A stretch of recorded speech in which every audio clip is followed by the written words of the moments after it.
Yang saya simpulkan bahwa kalian semua ngomong sesuatu yang nggak jelas.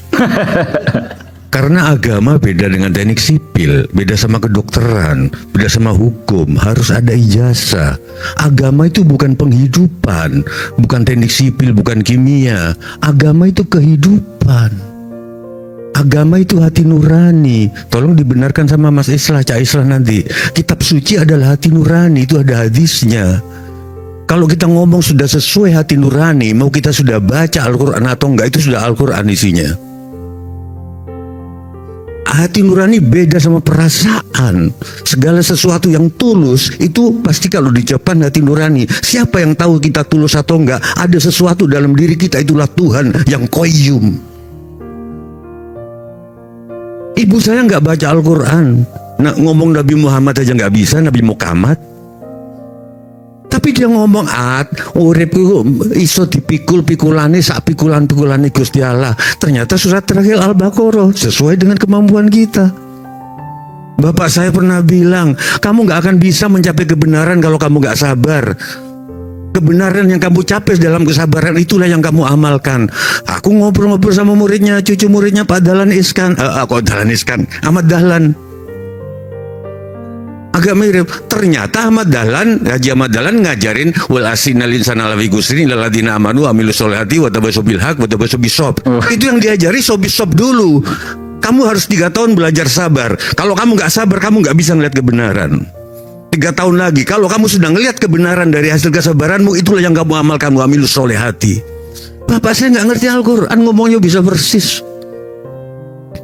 Maka nggak perlu sertifikat. Siapapun boleh ngomong soal agama karena ini bukan ilmu, ini kehidupan, ini darah kita. Asal tulus, man. Suatu hari Pak Anwar, tahun baruan waktu itu Kemendaknya masih Pak Lukman Saifuddin. Kita ngumpul di Ancol. Hadir antara lain orang Misan, Haidar Bagir. Dia ngomong persis seperti yang saya pikirkan, Mas Ade. Di dalam agama itu pendapat profesor sama dengan pendapat tukang becak sama aja, asal dua-duanya tulus. Itu bedanya sama kedokteran. Harus ada sertifikat. Insinyur harus ada sertifikat dari PI, Persatuan Insinyur Indonesia. Agama jangan ada dong kan, Maman. Toh nanti kalau dia itu soal etika, nanti yang nyortir netizen kok.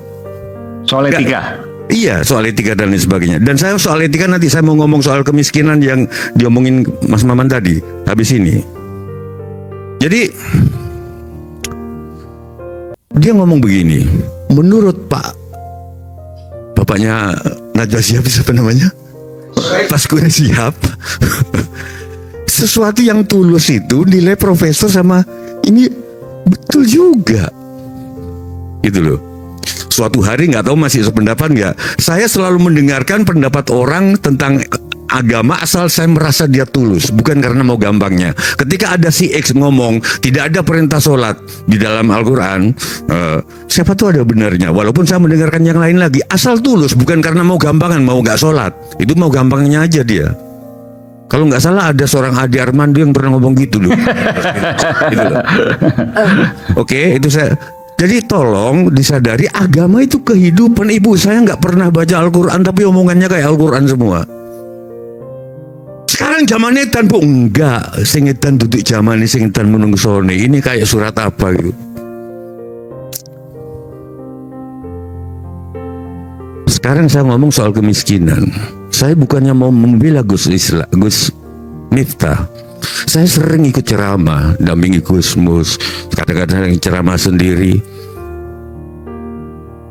Itu memang tukang teh kadang-kadang ganggu. Please, ayo dong. Kita lagi ngobrol. Ayo teman-teman kita berdoa ini. Baru mau doa. Ini di pengajian maksudnya? Di pengajian.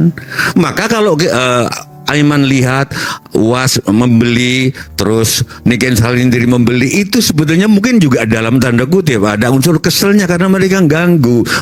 Saya setuju sama Felix Xiao, mereka bukan jualan, mereka minta dikasihani, minta diborong. Ayo kita jujur-jujuran.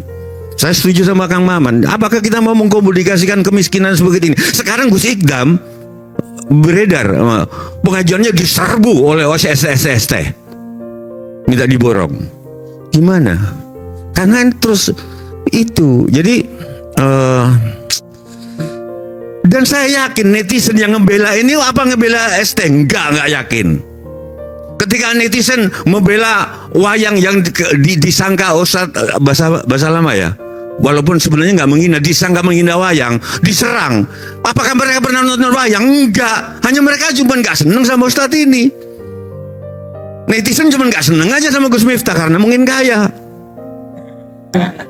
Jadi tolong kita proporsional. Apakah ketika netizen protes wayang diaku Malaysia, mereka mencintai wayang? Enggak. Mereka cuma nggak seneng Malaysia. Mereka nggak pernah nonton wayang. Saya kan dalang. Penonton nggak pernah banyak. Nanti mana ini yang protes-protes ini? Jadi ini bukan soal simpati pada tukang es, tapi mereka nggak seneng. Soal itu Mas Ade, ngata-ngatain sinden, itu di wayang sudah biasa kayak gitu. Yati pesek ini. Iya, kalau benar Yati Pesek nggak mau dihina, menamakan dirinya Yati Pesek itu sudah menghina. Kenapa nggak nama aslinya Suyati aja? Dia sudah menyamakan dirinya Yati Pesek. Artinya hinaan-hinaan fisik kan. Jadi trademark dia loh Yati Pesek itu. Tapi kan sekarang keluar video-video yang lain dari Gus Miftah. Oh ya, tapi banyak yang melakukan kayak gitu juga. Banyak yang melakukan. Banyak kemungkinan, karena seperti Pak Zaitun tadi, ini apes. Kayak orang korupsi kan, nggak semua koruptor ketangkep. Jadi apa ya, Mas Aiman ya? Gimana ya? Saya mendukung Mas Maman, tapi ternyata Mas Ade itu nanti akan diseleksi sendiri oleh netizen. Walaupun seleksinya bukan karena kebaikan untuk memperbaiki kehidupan bersama, seleksinya netizen, seleksinya karena nggak suka aja. Ya nggak, udahlah nggak apa-apa. Padahal di dalam bapak saya, karma kebencian, memperbaiki, mengkritik orang karena nggak suka itu karmanya berat. Dan itu ada juga di, saya lupa di Al-Baqarah berapa itu. Jadi kalau kita mengkritik orang, nawaitunya itu untuk perbaikan bersama, bukan karena nggak suka. Terima kasih.